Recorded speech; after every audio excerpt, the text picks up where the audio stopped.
नमस्कार, मैं दिव्यांशी आप सभी का स्वागत करती हूँ स्टडी आईक्यू पर। आज इस इंटरव्यू सेशन में हमारे साथ जुड़ी हैं यूजीसी नेट 2021 एग्जामिनेशन को क्लियर करने वाली कल्पना गुप्ता जी। इन्होंने ये एग्जामिनेशन कॉमर्स स्ट्रीम से क्लियर किया है। Welcome Kalpana to study IQ and lots of congratulation.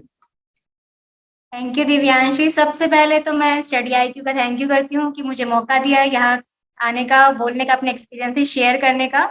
और अगर मैं बात करूँ कि यूजीसी नेट कैसे क्लियर हुआ, तो इतना ज़्यादा डिफिकल्ट नहीं था। स्टार्टिंग से मेरा एक गोल था कि मैं एक्स्ट्रा कोई प्रिपरेशन नहीं करूँ। मैं बिल्कुल ये भी नहीं कहूँगी कि मैंने कुछ एक्स्ट्रा नहीं किया। मास्टर्स होते ही मेरा फर्स्ट गोल ये था कि मुझे कॉलेज में as a assistant professor join करना है। तो मेरी प्रेफ़रेंस भी वही थी, तो मैंने उसी में अपनी तैयारी स्टार्ट की। मास्टर्स में मेरे काफ़ी अच्छे परसेंटेज बन गए थे, तो उस बेस पे मुझे वहाँ एडमिशन मिला, वहाँ मेरी जॉइनिंग हुई, सिलेक्शन हुआ। उन्होंने मुझसे इंटरव्यू में एक बात पूछी कि आप किस सब्जेक्ट को प्रेफ़रेंस देना चाहोगे?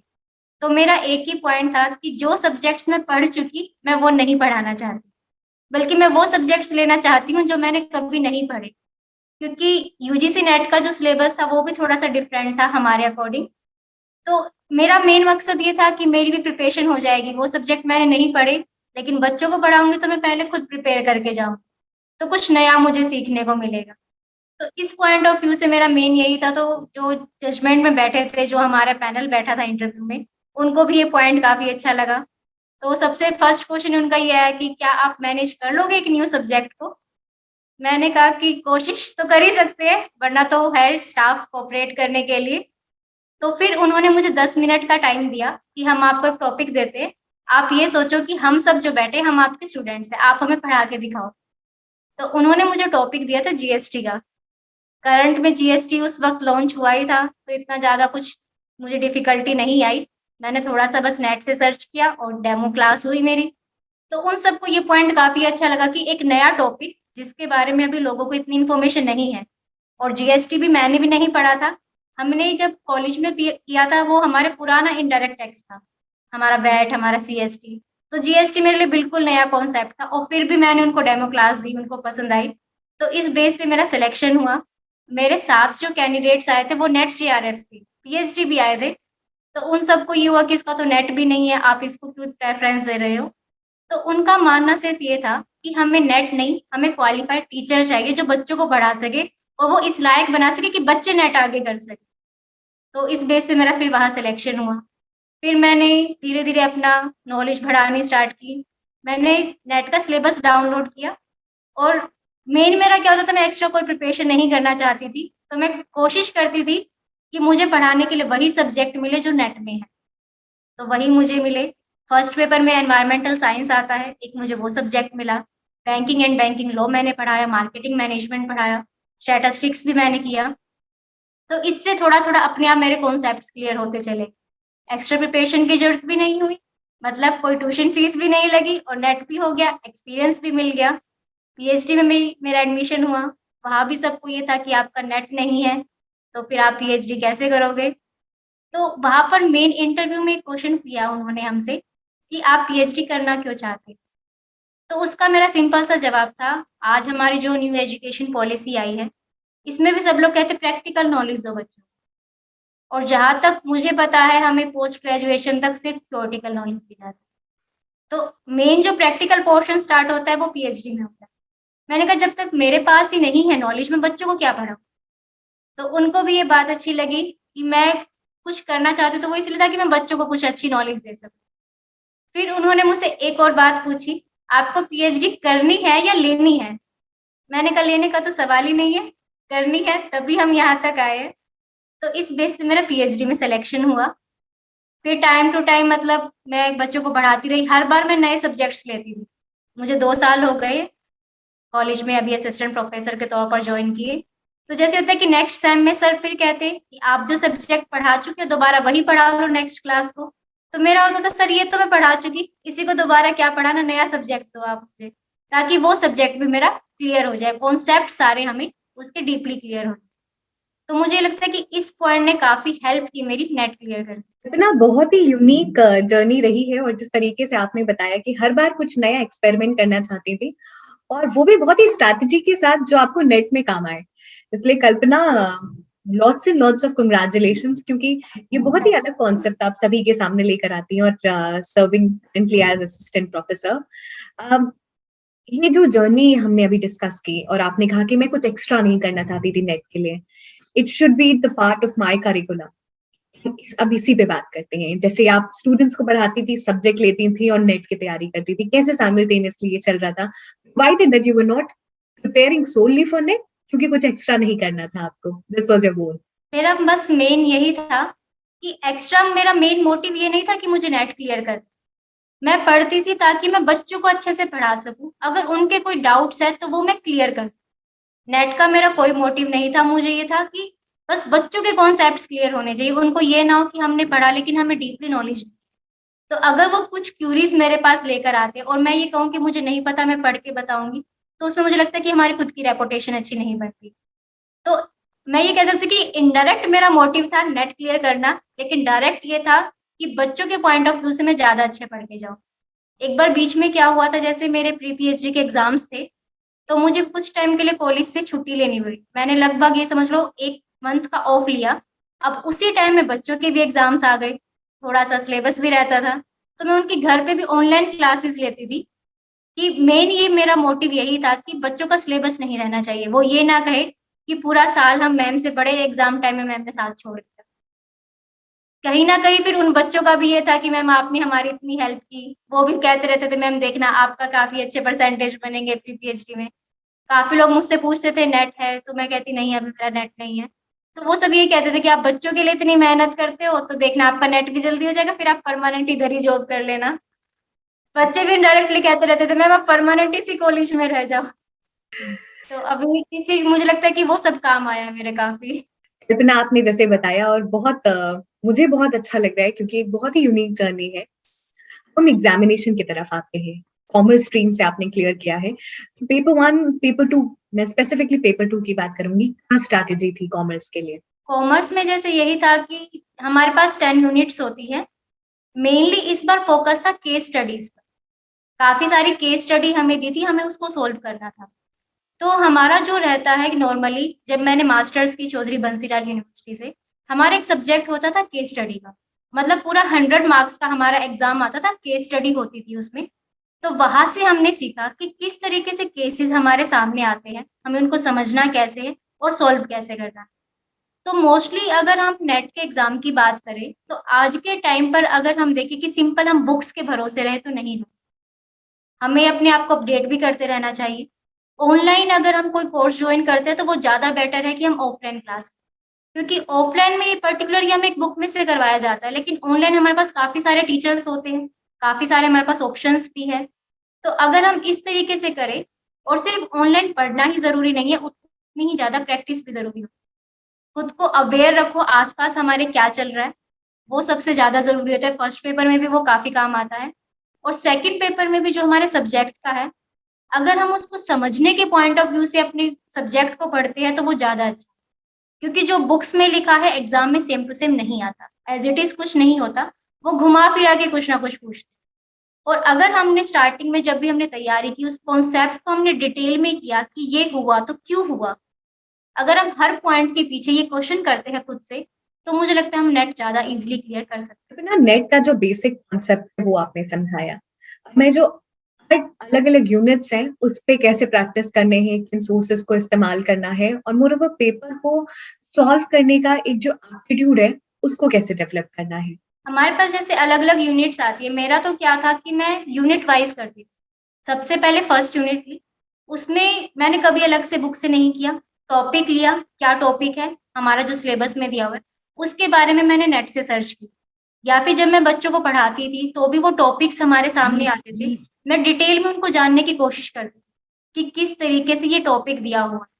और सबसे मेन बात ये होती है कि अगर हमारे पास कोई भी टॉपिक है तो उसके प्रोज एंड कॉन्स तो हमें पता होने ही चाहिए। मेन पॉइंट ये काफी काम आता है।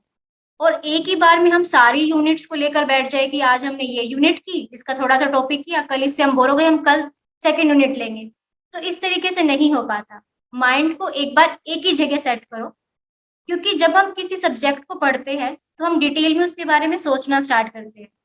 और मेरे साथ तो क्या होता है कि रात को सपनों में भी मेरे वही कॉन्सेप्ट चलने लग जाते हैं। कई बार तो मुझे सपने भी आते हैं कि हाँ, जैसे मैं कोई एग्जाम कर रही हूँ और उसमें मुझसे ऐसे-ऐसे क्वेश्चंस किए जा रहे हैं। तो पर्टिकुलरली एक यूनिट हम एक बार में लेके चले तो वो ज़्यादा अच्छा रहेगा कि हम उसको ज़्यादा बेटर से समझ पाएँ। अलग-अलग यूनिट्स को लेकर चलेंगे, तो किसी भी यूनिट को हम अच्छे से नहीं कर पाते। ये मेरा पर्सनल व्यू है कि हमें एक बार में एक ही यूनिट को करना है और डिटेल में करना है। ऐसा नहीं है कि इसका ये पॉइंट हमें क्लियर नहीं है तो छोड़ो हम नेक्स्ट पे चलते हैं, इसको बाद में करेंगे। नहीं, जो काम अभी करना है वो अभी करना है। उस वक़्त टाइम को मत देखो, ये मत देखो कि रात को 1 बज चुका है हमें पढ़ते-पढ़ते, चलो इसको कल पे छोड़ दो। कल पे छोड़ेंगे तो फिर वो कल तो कभी कल आता ही नहीं, वो तो कल ही हो जाता है फिर।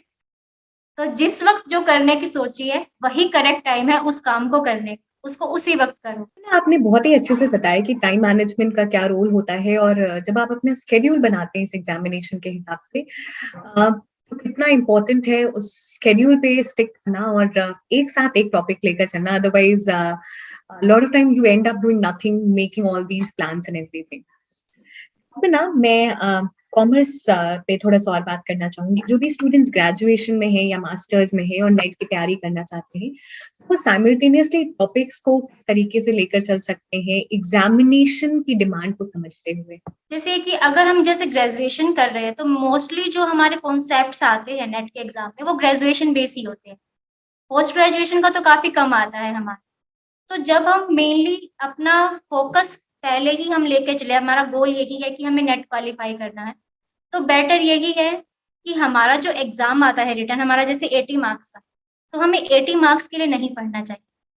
मेरा मेन मोटिव ये मानना भी यही है कि वो नंबर कोई नहीं पूछता आगे जाके फ्यूचर में कि आपके ग्रेजुएशन में कितने मार्क्स थे या फिर पर्टिकुलरली इस सब्जेक्ट में कितने थे। आगे जाके हमसे बस यही पूछते कि तुमने लाइफ में क्या किया या तुम्हें प्रैक्टिकल नॉलेज कितनी है। अब मैं कहीं इंटरव्यू देने जाती हूँ तो ठीक है, नॉर्मली क्या होता है कि 60 से लेके 80% तक के बच्चों को एक ही क्राइटेरिया में रखा जाता है। अब मैंने ज़्यादा पढ़ के ज़्यादा मार्क्स लेके मैं 80 भी ले आई तो कोई बेनिफिट नहीं है क्योंकि मैं 60 के इक्विवेलेंट हूँ। तो बेनिफिट ये है कि मैं उन कॉन्सेप्ट्स को समझूँ, उसको प्रैक्टिकली कैसे यूज़ करना है। अगर मुझे वो पता है, तो मुझे लगता है नेट तो हँसते-खेलते हो जाएगा, फिर कोई दिक्कत आनी ही नहीं है अगर हमने प्रैक्टिकली कॉन्सेप्ट्स को समझ लिया है कि क्या पॉइंट हमें क्या कहना चाह रहा है। क्योंकि हर पॉइंट कुछ ना कुछ नॉलेज देकर जाता है। कई बार हमें लगता है कि ये पॉइंट तो बिल्कुल ईज़ी है, हम कर लेंगे, इसको तो पढ़ने की ज़रूरत नहीं है।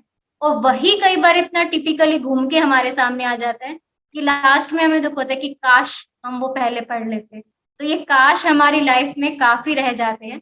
ग्रेजुएशन टाइम से ही हमें कोशिश करनी चाहिए कि हम अपनी बुक्स को अच्छे से पढ़ें और ज़रूरी नहीं कि एक ही बुक में पढ़ें।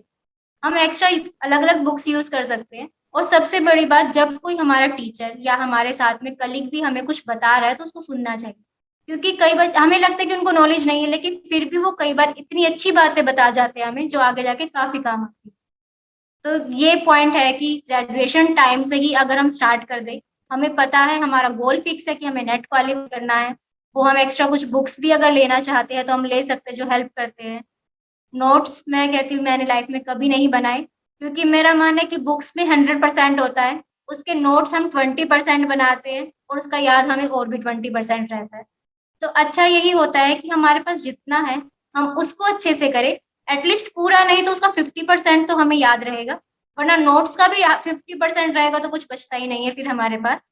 माइंड में नोट्स बनाओ, बुक्स में नहीं, ठीक है? अंडरलाइन करो बुक्स में ही। अलग से नोट्स बनाने की बजाय बुक्स में ही अंडरलाइन करते रहो। कोई पॉइंट हमें ज़्यादा अच्छा लगता है उसको हाइलाइटर यूज़ करके हाइलाइट करो, ताकि एकदम से हम बस जब बुक को ओपन करें तो उस हाइलाइटर का जो हमने हाइलाइट किया, हमें ये पता चल जाए कि ये बुक हमें ये बताना चाहती है। तो वो ज़्यादा बेनिफिट है कि हम पूरी बुक पढ़े बजाय कि हम नोट्स करें। कल्पना, अभी आपने जैसे बताया कि आपने कभी नोट्स नहीं बनाया और माइंड में ही नोट्स बनाती थी और रिवीजन पे ज़्यादा फोकस, तो कैसे रिवीजन करना है? इसमें जैसे मेरा नॉर्मली क्या होता था, मैं सिलेबस अपने सामने रखती, सारे बुक्स में सिलेबस मेरे सामने होता, मैटर में सब मेरा फ़ोकस क्या होता था, फर्स्ट काम होता है कि सिलेबस सामने रखो और सारा मटेरियल कलेक्ट करो। ये नहीं कि मैंने पढ़ना स्टार्ट कर दिया और मेरे पास आगे का मैटर नहीं है, फिर हमारा माइंड डाइवर्ट हो जाता है। तो सबसे पहले मेरा काम होता है कि मैं सिलेबस लेके सारे नोट्स कलेक्ट करती हूँ, मतलब कि जितना सिलेबस है वो सारा मटेरियल मेरे पास होना चाहिए। उसके बाद मैं स्टेप बाय स्टेप पढ़ना स्टार्ट करती रहती हूँ। जैसे आज एक टॉपिक किया, कल दूसरा। तो मेन जो पॉइंट्स होते हैं मैं हाइलाइटर से उनको हाइलाइट करती जाती हूँ। जैसे कोई भी पैराग्राफ है उसमें 1 या 2 पॉइंट जो ऐसे होते हैं जो पूरा पैराग्राफ का मीनिंग हमें समझा देते हैं। तो वो मैं हाईलाइट करती हुई चलती थी। बच्चों को पढ़ाने में भी काम आता है। हमें पूरा नहीं देखना, क्योंकि हम बुक में पूरा नहीं देख सकते कि हमें क्या पढ़ाना है बच्चों को। वो बस एक पॉइंट देखते ही हमें पता चल जाता है कि हमें बच्चों को ये एक्सप्लेन करना है। तो उसमें भी वो काम आता था और नेट में भी वो काम आता। मैं स्टार्टिंग से ही स्टेप बाय स्टेप अपना पढ़ती चलती। एग्जाम से 1 या 2 दिन पहले मैं खुद को बिल्कुल रिलैक्स करती हूँ। मैं कोई बुक नहीं उठा के देखती, क्योंकि माइंड को उस वक्त रिलैक्सेशन की ज़्यादा ज़रूरत होती है। माइंड में काफ़ी कुछ चल रहा होता है, काफ़ी स्ट्रेस होता है। तो मैं एकदम रिलैक्स मूड में होती हूँ। और उस वक्त मेरे माइंड में क्या चलता है कि डिफरेंट डिफरेंट टाइप के क्वेश्चंस चलते हैं कि नेट में ऐसा भी पूछ सकते हैं, तो उस अगर ऐसा पूछा तो मैं क्या जवाब दूँ। तो इस तरीके से खुद से ही, मतलब कहते हैं ना कि एक उधेड़-बुन चलती रहती है हमारे माइंड में, कुछ ऐसा चलता है। तो खुद से ही क्वेश्चंस करना, खुद से ही उसके आंसर्स करना, वो अपने आप हो जाता है जब हम पूरी बुक पढ़ते हैं।